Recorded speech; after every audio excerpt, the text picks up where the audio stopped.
time, the Allied forces had established strong footholds in eastern New Guinea, in New Britain, and others of the nearby islands. Saipan and Guam were held by the Japanese, but we were in the Gilbert Islands and the Marshalls.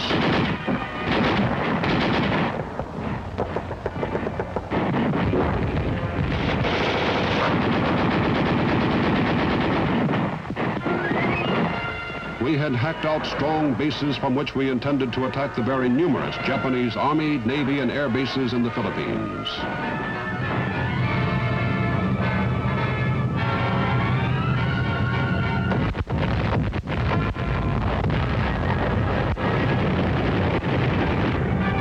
At Hollandia in northern New Guinea, the Japanese had built extensive airfields on a level plain inland. This area was torn from the Japanese grasp in heavy fighting in a steaming hot jungle.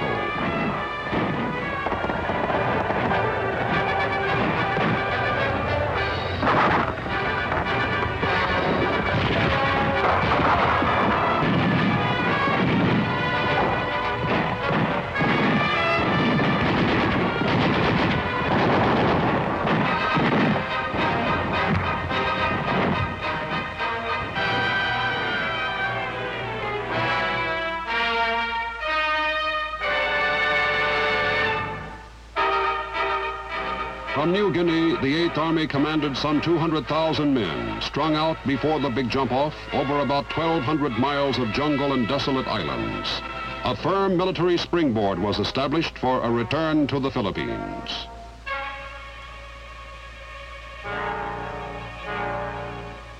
Then at Leyte in the Philippines, October 1944.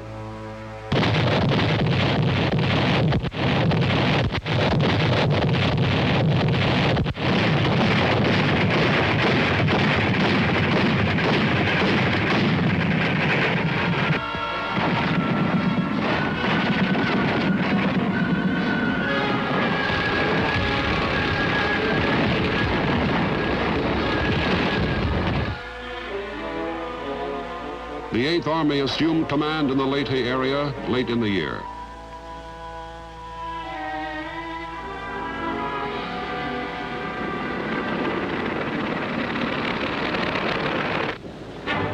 Then in the next few months, the 8th set all-time records for swift amphibious movement.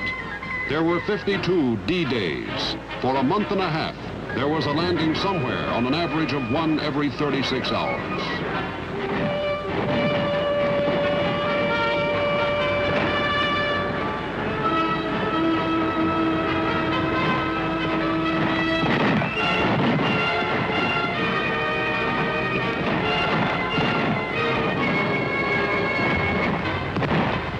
The 8th Army fought from Palawan through Mindanao to Samar.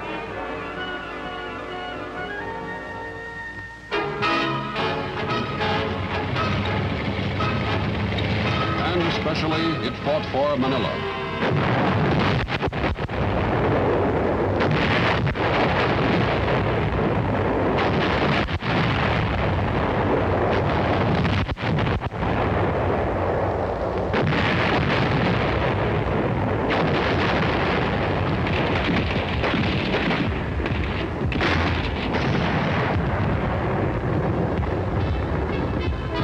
A light force of 8th Army troops effected a brilliant campaign which crushed the heavily defended southern approaches to Manila.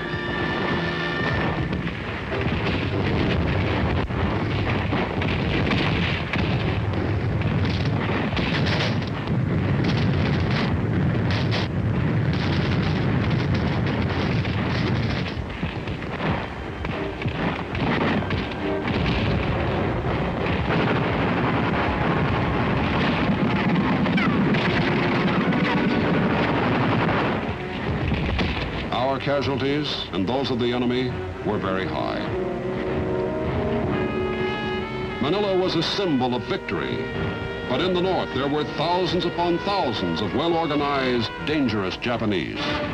This fanatical foe was attacked repeatedly in big actions and small.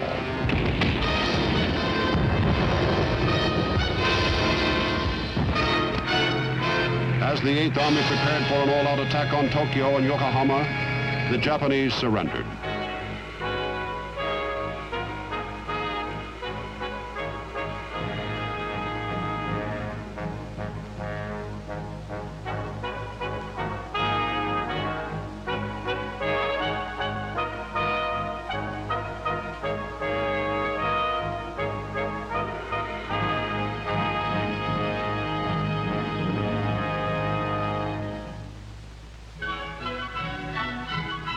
In the months and years that followed, the Eighth Army was the occupier of Japan. There was a great deal to do. A government had to be established. An entire economy had to be restored. The Eighth Army was instrumental in rebuilding Japan, and a vital work this was because it soon became apparent that we needed them.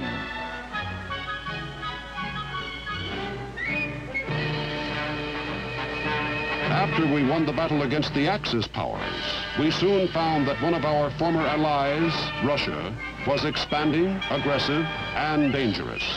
Czechoslovakia, Hungary, Estonia, China, Romania. A long list of countries are dominated by the hammer and sickle.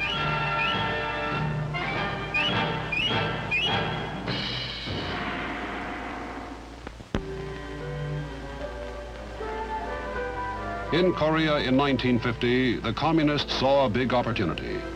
The forces of South Korea were weak, but North Korea had been heavily reinforced. No one knows what went on in the Red Secret Councils, but it is reasonable to suppose that a decisive communist victory in Korea would have greatly influenced all of Asia. And with Asia effectively neutralized, the Reds would be free to act pretty much as they pleased.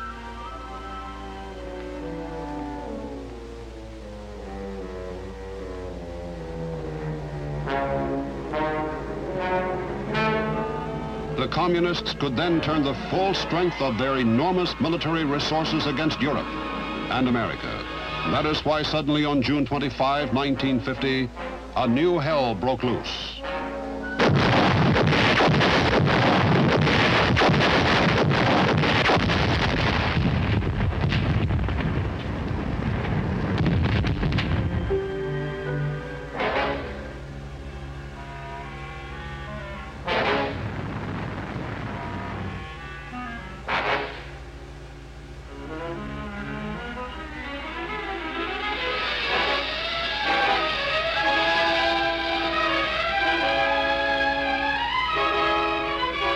The United Nations, in the first real test of its power, acted quickly. The Russians, who are permanent members of the Security Council, were boycotting the Council at the time and were not on hand to veto the United Nations action. The United Nations order for a ceasefire was ignored. The United Nations then called on all its members to come to the military aid of South Korea.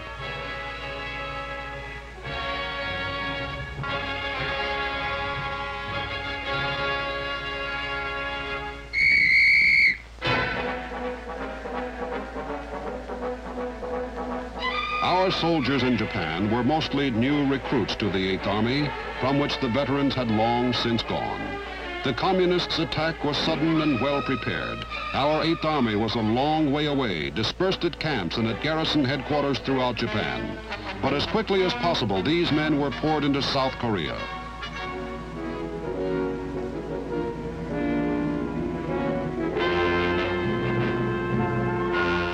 The overwhelmed South Korea forces, the Republic of Korea Army, lost the capital, Seoul, in the first 3 days of fighting. Our arrival encouraged them greatly, but the enemy pressure was tremendous. A small force of American infantry met the onrushing hordes of North Koreans, equipped with Russian cannon and tanks well down the peninsula. Our few men were heavily outnumbered.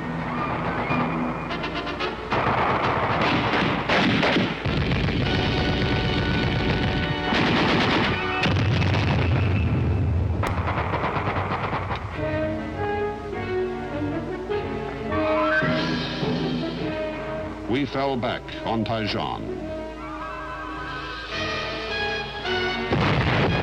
Taiwan, the first big battle, was a bloody one.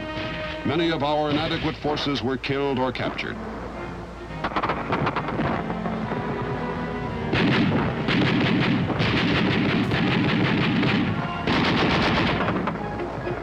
General Dean was cut off and escaped, but was captured 3 weeks later.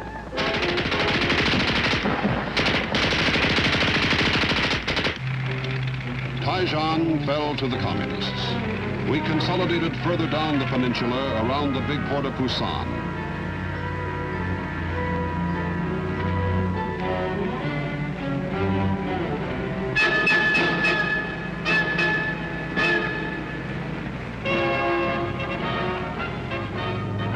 But help was coming.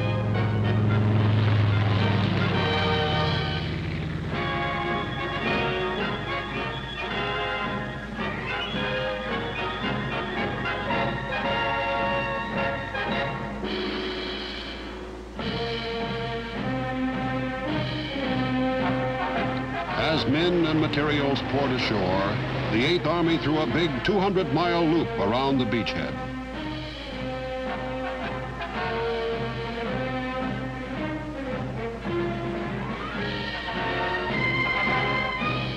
We built up our forces to 3 American divisions and 5 Republic of Korea divisions.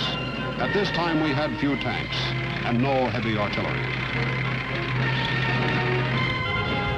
Our forces were rushed from danger point to danger point as our thin lines were attacked by 8 North Korean divisions with 7 in reserve. Many times in those early days, only a few hundred Americans stood between the Reds and Pusan.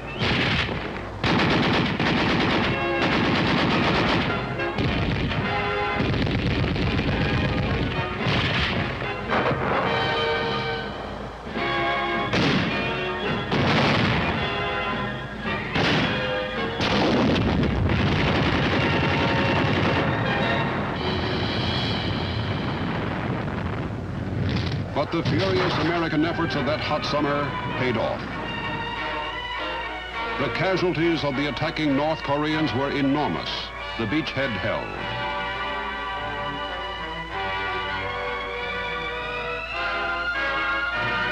Then, in September, the end run to Incheon.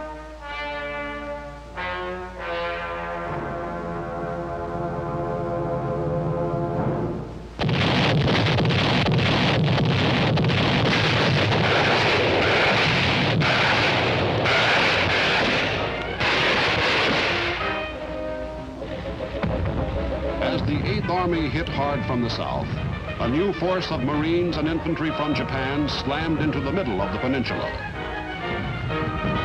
Incheon was quickly secured.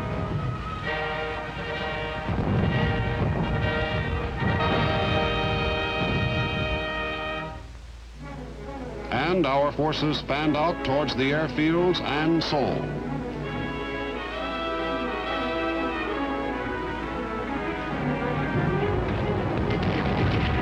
There was bloody fighting in Seoul.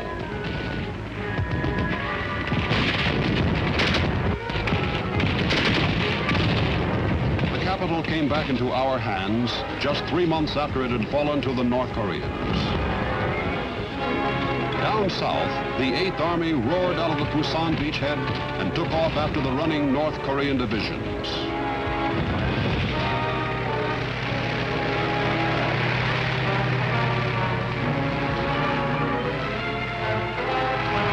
When they stood and fought, they were killed or captured.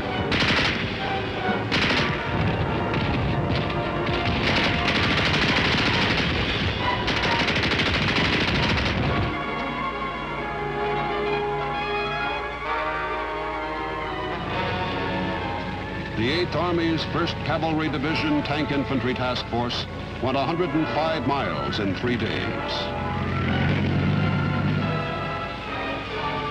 In a month, the 8th Army was in Pyongyang, the capital of North Korea.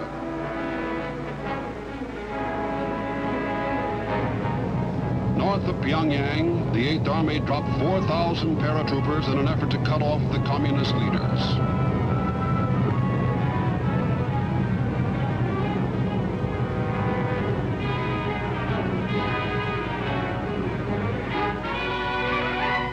But the communists had withdrawn. The 8th Army was truly an international force now. There were Britishers, French, Dutch, Greeks, and many others. The United Nations, in its first test of its effectiveness, was a strong, cohesive force. 10th Corps units reached the Yalu River, which divides North Korea from China. The morale of our troops was high that October, as the men looked across at a grim, gray Manchuria. The war was almost won. Hundreds of thousands of North Korean soldiers had been killed or captured. There were only about 40,000 effectives left. But in China, across the border, there were uncounted millions of men. The Red leaders in China, extreme communists, secretly moved some 80 to 100,000 of their best men and hid them in the villages and mountains.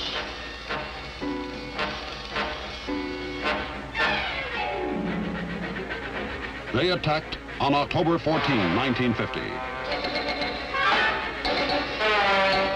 The 8th Army, under the weight of sudden surprise Chinese attack, pulled back. There was little choice.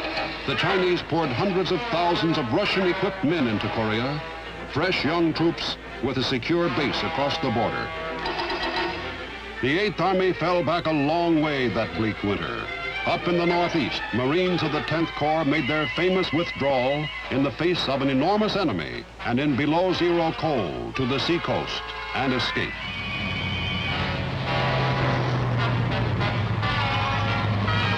Later, this 10th Corps became a part of the 8th Army Command. The 8th was in charge of all ground forces in Korea.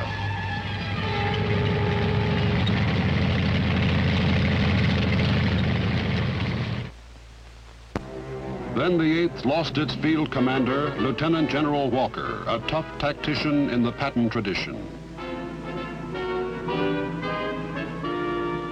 He was killed in an accident. A massive Chinese attack of 250,000 men drove the 8th further south. Seoul and Incheon were lost again.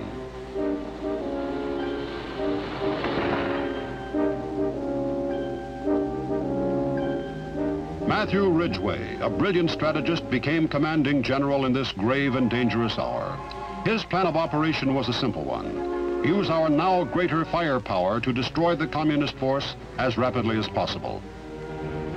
The battle moved down to almost the same ground fought over in the first North Korean surge.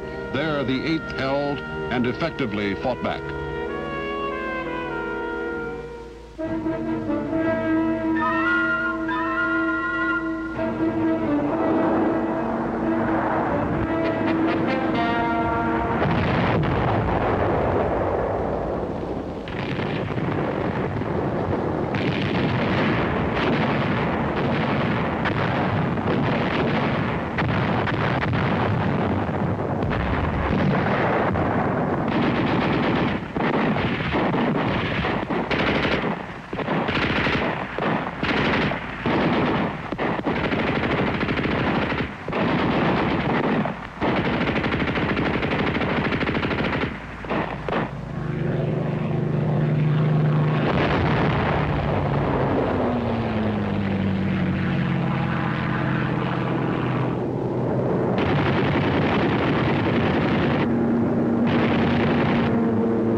The North Koreans were dug in very well, and there seemed to be no end to them. We attacked continuously.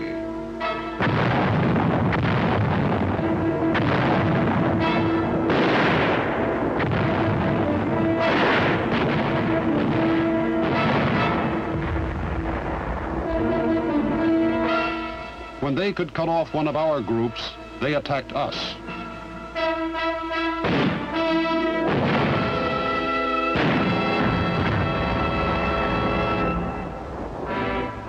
General Van Fleet became commander of the 8th when General Ridgway went to Tokyo to take over General MacArthur's job. There were heavy attacks all along the line. But the 8th, well supplied, well dispersed, and aggressive, rolled with the punch and counterattacked strongly.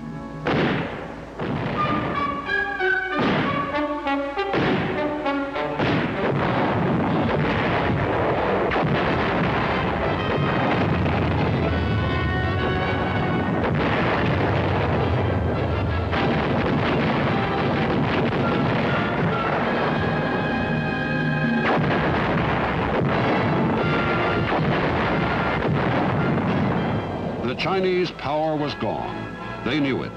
They weren't going to push the United Nations out of Korea. So making the best of it, they began the long, drawn-out armistice talks. These were first held at Kaesong in North Korea.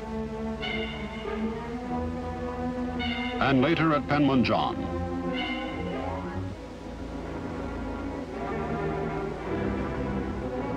These talks were bitter and frustrating.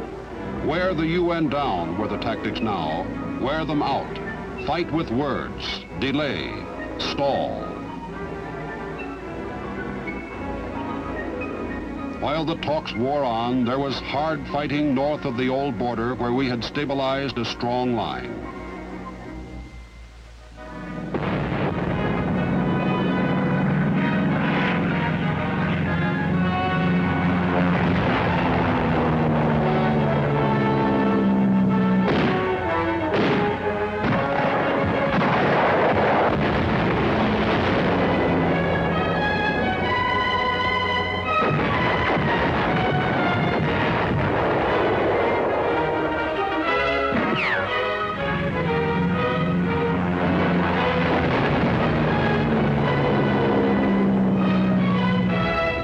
After 2 long, bitter years of haggling with the communists, a ceasefire was agreed upon. The vicious communist attack on South Korea had ingloriously failed. Back of the lines, we had reorganized, built up, and trained a powerful new Republic of Korea Army.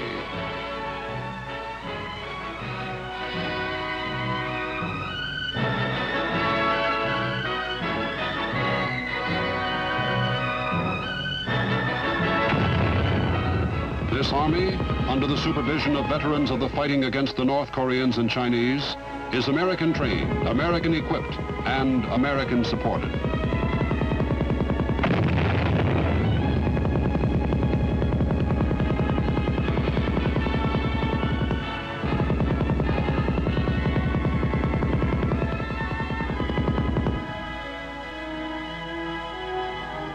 Today, 600,000 South Koreans, backed by the 8th Army, hold the ceasefire line.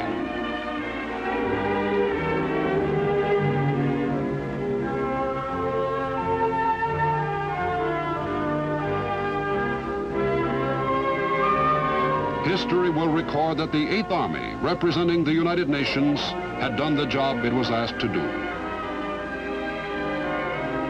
It was a magnificent job.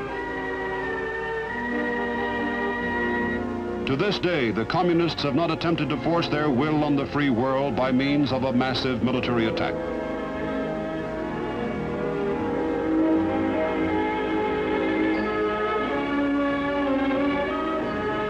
Communists well remember the force of an aroused America. They will not soon forget the lesson of Korea.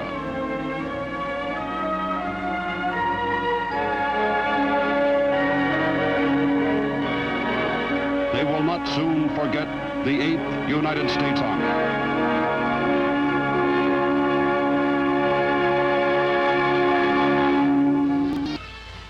The 8th Army of the United States, created in 1944, saw its first action in the faraway, hot, wet jungles of New Guinea, New Britain, and the Admiralty Islands in the Southwest Pacific. The 8th Army cleared this hotly defended area of Japanese, then drove up through the Philippines, retook Manila, and at the end of the war, occupied Japan. 5 years later, in another war, it was destined to become the shield of the free nations against the onslaught of communism. As a result of the war in Korea, the 8th Army will take a special place in history. It was a misunderstood war at the time, but the action in Korea, in the light of what we all know today, stands as an historic defeat for communism. Back in the spring of 1944, when the 8th was created to operate in New Guinea, the strategic situation in the Pacific was like this.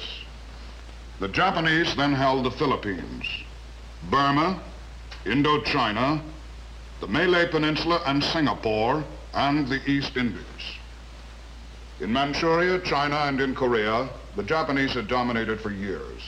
Our own strategic command in Washington was directing a worldwide effort of our immense forces. We were getting ready to cross the English Channel. There was a great war in Europe, and another on the other side of the earth, in the islands of the Pacific. That is where the Eighth Army was born.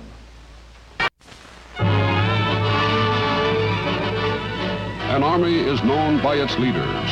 An army is remembered for the deeds of its men. This, the 8th United States Army, is the army of General Robert Eichelberger, its first commander, who drove the Japanese from Luzon.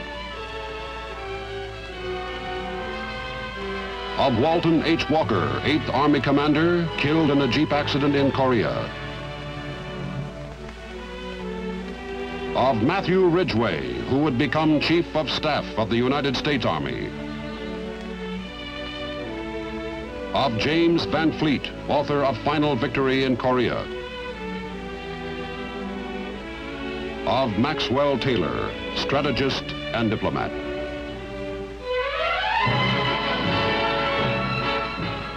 This was the Army of the Philippines, of Manila, the Army of Pusan, of Taiwan, of the first grim days in Korea, of Incheon, of Seoul, of the drive to the Yalu River, of Pork Chop Hill, of Sniper Ridge, of Old Baldy. This was an army of soldiers, Marines, airmen, of Scotsmen, Koreans, Turks, Filipinos, Ethiopians, Belgians, and especially of Americans. It was suddenly thrown into an unexpected war. Hardened in the crucible of fire, it became in Korea a formidable fighting machine.